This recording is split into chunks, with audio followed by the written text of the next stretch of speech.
Good evening, my name is Diego Peñarrera. I am going to present today this video conference called How to Write Your Emails. I am starting now uh, this presentation. I'm going to show you some steps which are key points when writing emails. Uh, Sometimes we believe it might be easy or it might be difficult. Well, it's not either of them. It's something that we need to take our time when we are working with this. Okay? It is very important to be very meticulous, to be very, to take a lot of time of preparation to do it, a lot of concentration, because sometimes we can skip things or we can do things wrong or write things incorrectly or write a name or a last name not the way it is or small things like that. Okay, this is something that we need to take into account when we are typing our emails. There are also some tools uh, that help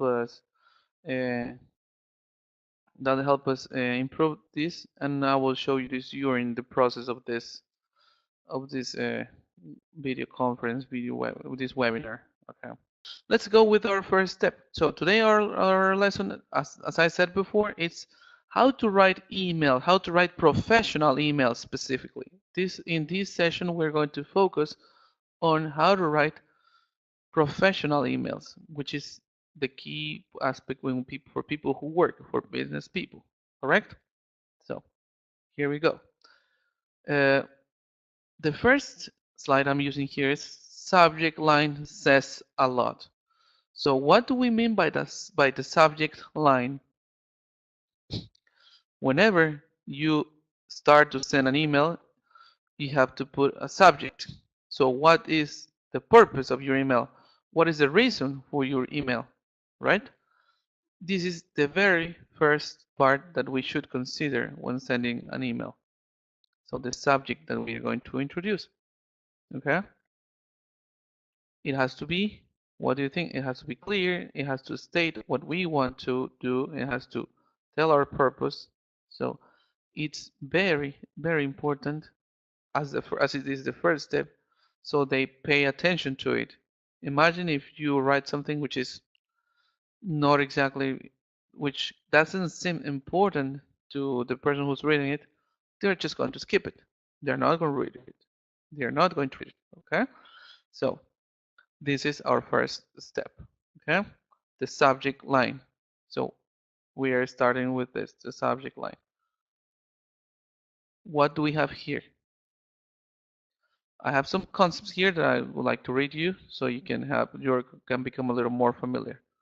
No doubt a subject line is the first thing a recipient reads, okay? As I was telling you before, the first thing a recipient reads. The decision or whether or not to open an email depends highly on how the subject line looks. Okay? I was telling you a little bit of this before, but this is what experts say. The decision of whether or not to open an email depends highly on how the subject line looks. All right? If you want your email to be read, your subject line is the key here. Okay? This is the key. So let's continue. Make sure the subject line is, here are the recommendations for people when you're writing your emails. Okay? Simple, specific, but catchy. What do you mean? What do we mean by catchy? That it has to call the attention of the person who is going to read it. It has to catch their eyes. It has to, it has to be like call the attention of the person that is going to read. Okay? The direction that email is directed to has to possess this subject line with a lot of attention, that causes attention, that it's going to be like, oh my god, I have to read this. Okay? So for this, In order to achieve this, in order to obtain this, you have to use keywords. Okay? You have to use keywords. What do we mean by keywords? Important words. These words are the ones that are going to catch their attention. And these keywords briefly summarize the content of your message.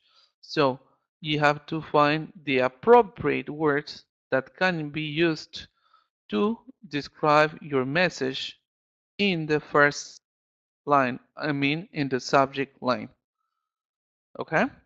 This is the purpose of this first line, the subject line. You have to write a summary in very few words of what you are going to represent, what you want to say in your email. Okay? The second step that we need to consider is greet the person you are writing to. What do we mean by greet the person you're writing to? Remember that this is a formal email. So you cannot say hi, you cannot say hello, you cannot say, hey, what's up? How you doing? Or those things. This is not a chat, this is an email, this is a formal email. So there are some considerations that we need to have into account when doing this. Here we have some examples that we can use. When we know the name of the person, you can say, if you notice, most of the time we just say dear, dear, dear. We have some options. You can say, for example, I have the example, dear chat, which is the name, and I use a comma. I put it in red so it can be clear here. It's a comma. Or you can say, dear Mr. Oswald. Here's when you want to be a little more formal. And you can put a colon. We call this colon. Okay? Or if you want to be a little more formal, you can say, dear Mrs. and the complete name. Okay? And also you use colon. When you don't know who the person is or what's the name or what do you call, how to call them, you can write this expression, to whom it may concern. Okay? Whenever you don't know who you are writing an email to, you have to keep in mind that you can use this expression, which is the most formal and appropriate in such cases. Okay? Something important, some other details, important details that we need to keep into account when using this. If you are not sure whether a woman you're writing to is Miss or Mrs., then Miss is usually the safer option. Okay? The safest option. Okay? I will repeat this. If you're not sure whether a woman you're writing to is Miss or Mrs., then Miss is usually the safer option. So don't take a risk, and they can take it wrong. They can believe there's something that is not appropriate. So you better use Miss. Okay. Another solid gender-neutral approach is to simply put the recipient's full name. For example, dear Alex Lee. So you don't put Mr., you don't put Miss, you don't put Mrs., and you skip that that dilemma whether you don't know if it's married, if single, what to put, what to include. So you better just put dear and the full name. Now, by contrast, the generic dear sir or madam seems impersonal and should be avoided. That's why it is better to say to whom it may concern. Okay? Now, let's continue. I hope everything is fine so far. Now, this is in case you are responding to a recent message or a previous message. Okay? This is in case you received a message from the person and now you are responding, or you previously talked to this person by email, or you had a communication and now you want to respond. Whenever you want to respond, are you taking into consideration this? Are you thanking the recipient, or are you responding to a recent message from them? Okay. In case this is the situation, in case this is happening to you, in case this is happening to you, please take into account these ideas. I repeat, okay? I repeat. I go back. If this person talked to you previously or wrote you previously and you are thanking, giving thanks, saying thank you, or you're responding to a recent message, this is what you have to do. Okay, I want to make this clear. Okay, I want this to be clear. We are going to use this kind of response if the person wrote us previously. Okay, I want this to to be completely clear. If the person wrote us previously, we have to do this. If you have something to express gratitude for, you want to do so at the beginning. At the very beginning. Once you say, dear sir or madam, dear and the name, to whom it may concern. Well, when you already know the name, you don't need to put to whom it may concern. Dear madam, dear Carlos, dear Sofia, etc. If you want to say thank you for something, you have to do it at the very beginning of your email. Okay? Be clear on that. You think at the very beginning. Why? Because what is next is the reason for your email. Okay? So, reading this one more time. If you have to say something, if you have something to express gratitude for, you want to do so at the beginning. So it doesn't feel like an afterthought. What do we mean by this? So it is not that you remember, I forgot to thank you. Okay?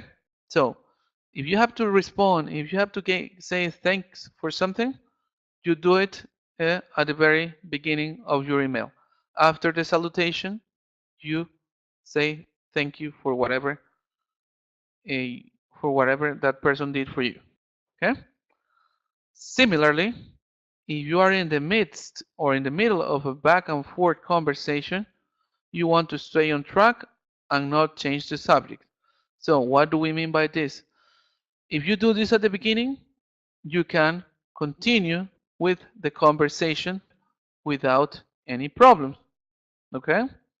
Imagine that you're having a conversation and you remember, I didn't thank this person for what they did for me. Sorry, I forgot to thank you for. This is not helpful at all. Okay? So the idea is that if you want to thank or you want to say something to this person, do it at the very beginning of your email, and then you continue with the topic you were working on. Okay? I hope this part is clear, and then let's move on to the next one. Explain what you're writing about. So once we already covered the first 3 steps and we already finished the previous issue, the previous activity, it's time for us to explain the reason of our email. Yeah? So this is important. We have to explain the reason for the email. Here they plan to tell you 2 questions.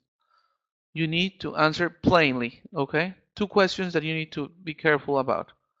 What are you hoping to make happen? What is your purpose? In other words, that's what I included. What are you hoping to make happen? And how can the person you're writing help? How can this person help you? Okay? Okay? This is the important thing. So now I'm going to show you. We have to keep this in mind. How can the person you're writing help you? How can this person be helpful for you? And what is the purpose of this? Okay? Let's see. Here we have some examples that we could use. For example, here it says, I'm writing to inquire about your research on how cats groom their coats. Okay, this is one of the purposes. One purpose wing here. I'm a local radio producer looking to schedule a live interview ahead of your performance in Oakland next week. You're trying to ask for help. My architectural firm is in need of expertise on 3 houses, and several colleagues tell me your insight is unrivaled. Again, this person is trying to ask for help and is also expressing the purpose. Okay? So, whenever you express the purpose of your email, you have to say, I'm writing the reason, and also you have to tell the person that that he or she is going to be of great help for you. Now, another tip that we're given by experts. In stating your purpose, you want to be direct. However, take this into account, but not to the point of seeming brusque or rude. Okay? So, what do we mean by this? Uh, English, in English, it's necessary to be direct, to stick to the point, to be straight to what we need, to go straight to what we need. And if we don't do it, it can be messy for the person who receives the email. So, however, we need to keep in consideration that we cannot be brusque or rude. So, if this feels like an awkward balancing act, err on the side of formality. So, it is preferable to be too formal and than to be rude. Okay? It is preferable to be formal, to be extremely formal, and than being rude. Yeah. Just as it's better to be slightly overdressed at work and too casual, it's usually better for your first email to a new contact to be exceptionally polite. This is what we're trying to say here. Okay. Maybe it's better for you to be extremely formal than be too rude. So let's not take risks on this. Okay, in order not to take risks, try to be as formal as possible. Now, another step that we need to into account that we need to remember is to keep it short. Let's try to keep it short. Sometimes we want to tell so many details or so many things in an email, but this is not required. This is not necessary. Yeah, we need to keep this into account. We need to keep this in mind. All right, keep it short. What do we mean by this? Be respectful of your readers' time, because if they feel your message is unduly long, they'll likely start to skim. So if they feel that your message is too long to read, they will just try to read it in a very fast way, and they may skip some pretty important details that you're including or some important information you intended to send and it wasn't read. So as it says before, think about this person's time and make it short so they can read it fast, but they got the effect you really want to send. Okay, or you want to cause. Now, this is important, uh, and we need to make to keep this into account to have this clear.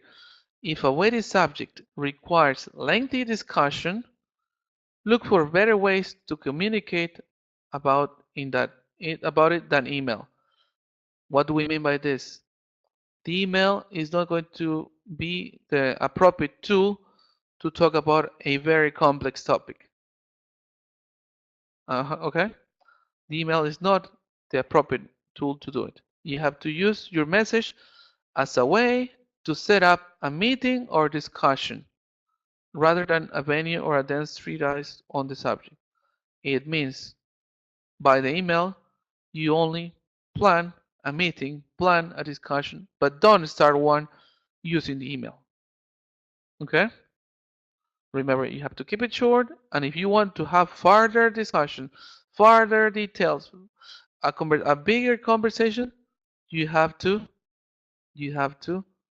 set up a meeting and in that way it will be appropriate. An email is not the best way. Okay? Now, wrap up with a closing line. Now, this is also important. The way you begin and the way you finish are very, very important. Okay? So, when we are closing an email, we have to think how we can do it the best possible way. Okay? Let's see about this. Your email should conclude with one sentence that makes your meaning clear and sets up whatever's next. Okay? So, once you already set your purpose, once you already mentioned what you really want to achieve, what do you want to obtain with this email, you should conclude with a sentence that makes it clear and sets up whatever is next. So what is our next step? What is coming later? What are we supposed to do later or after this? Okay? For example, here it says, I look forward to discussing this with you further at 11 a.m. Thursday. All right, this is a pretty good example because the person, after stating their purpose, said is asking to continue with the topic, but in another using another tool, which is the meeting, so they can continue discussing the topic. Now he says, please look over the draft manuscript I'm attaching and let me know what revisions or questions come to mind. So this is the next step. This is the next step. After stating the purpose, this person is asking for the response, and which is in this case the next step. In the other one, your guidance has been extremely helpful, and I look forward to being in touch. In this case, is closing a little bit what they talked about, and they are finishing sort of the meeting, so they can discuss another topic because in this case they are finishing this one. So we have three different ways to express: one with the continuation, but with another tool, with another aspect, which is a meeting. The other one is to ask for a response, uh, where the other person has to tell what is going to happen, what's our next step, what is the next step in this work, and the last one is when it's kind of closing this agreement, closing this issue, and they can talk about another issue some other time. But just let's try to stay in touch. Okay, we have now signed off with an appropriate closing. What do we mean by this? How to close our emails? How to finish our emails? This is the part that we need to keep into account. How do we uh, have to finish once we already finished this thing, when we have already stated our purpose, we want to obtain what once we have the ideas that we need, and it's time for closing, for finishing. What is the appropriate way to do it? Okay, this is coming here. Here we have some phrases that you can include. Sincerely, yours truly, thanks again, appreciatively, best regards, and respectfully, and you put your name. Okay? Those are some expressions that you could use in order to close your email. Those are some of the steps that we need to do in order to close. Those are some of the phrases you could use, and after, of course, your name at the end to finish the email. Okay? Sincerely, yours truly. Thanks again. Appreciatively, best regards, and respectfully. Now, okay, this is the last step in when we are typing our email. However, there is one more step that we need to keep into account, which could be one of the most important. Okay? One of the most important here. Take a moment to proofread. Yeah, this is mandatory. Never skip this step. No matter how hurried you are, no matter if you're in a hurry, it's okay if you have to do so many other things, but take a moment to proofread. This could be a lifesaver. Okay? So, what do I mean by this? Imagine that you're typing a word wrongly. You write the wrong word because sometimes we were in a hurry, we did it fast, we didn't check, and we just send, and we can make a mistake in the word, and that word can have a negative meaning. So it is better to take a moment, check carefully. It won't take that long, so you better take a moment to proofread, so you are sure that this email has contains the information you're actually looking for. You really intend to send. For example, make sure your greeting looks right. Okay? Nothing feels worse than realizing the name of the person you just emailed was misspelled. Especially if they don't belong to your country, they may have a different spelling, they may have a different way to write it, so be very careful on that. And then you say thanks when it's appropriate. So you don't say thank you if you haven't received any favor or if you haven't received any kind of help. Be careful when to say help, thank you, and when not to do it. Okay? Double check that any request you are making is straightforward, I mean clear and easy to understand, but not abrupt or presumptuous. In this case, we are referring to uh, trying to be uh, very formal, but very clear, and not like pushing the person you're writing to. Okay? So, this is important to do to take some more minutes before sending the email. I don't know if this has happened to you in your native language, but it happens. Imagine in English, it could happen too. So the best way to do it is to take some moments to prepare, to rate it again. Maybe you can, well, everything we write can be better. Everything we do can be improved. So if we check it out one more time, we can make it still better. Okay? So this is important before, and the last step is to send it. So let's try to make a quick review to make sure we are following the steps, and we try to check or to clarify any possible doubts you may have.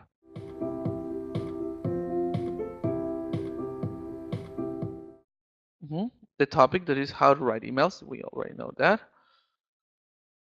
As we said before, the subject line, that has to be clear and has to be like the summary of what we are telling. We need to make sure that our subject line has to be, if you can help me, has to be catchy, simple, specific, and catchy. Okay, we need to use simple words in order to, you need to make sure you use simple words so the person understands exactly what this is about. Okay,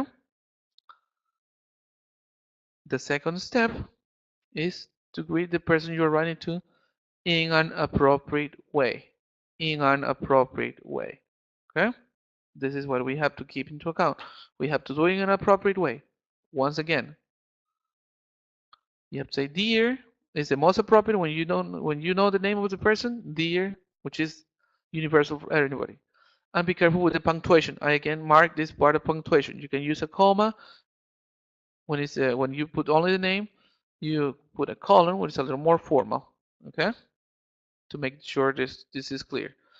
And when you don't know When you don't know the name of the person, you can use to whom it may concern. To whom it may concern. Yeah? So again, I repeat, the comma is when you say the name, the colon is when you say the full name. They also mentioned that the full name was the most appropriate way to say, right? Once again, about the girls, when we're talking about women and we don't know their marital status, if they don't know whether they're married, single, divorced, widower, we have to just put Miss or the full name in order to avoid problems. Do not put sir or madam. Let's remember that. Do not write sir or madam. This is not appropriate. This could be rude, and this is not what we want. This is not our objective. Yeah. This in case. Okay. This I mentioned this in case you were thinking or you had a previous message with this person. Just in that case. If this isn't your case, don't say anything related to this. You go directly to your purpose, to the point you want to focus on. Okay? And if you are talking previously with this person and you want to check to say thank you for something, do it at the very beginning. Don't do it after the conversation or at the end of the conversation.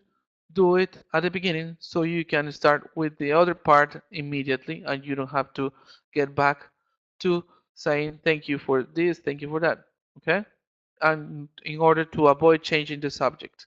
Here are some of the examples. You can use thank you, thanks, or you can explain that the situation requested has already been solved. Always at the beginning. Always at the very beginning of your email.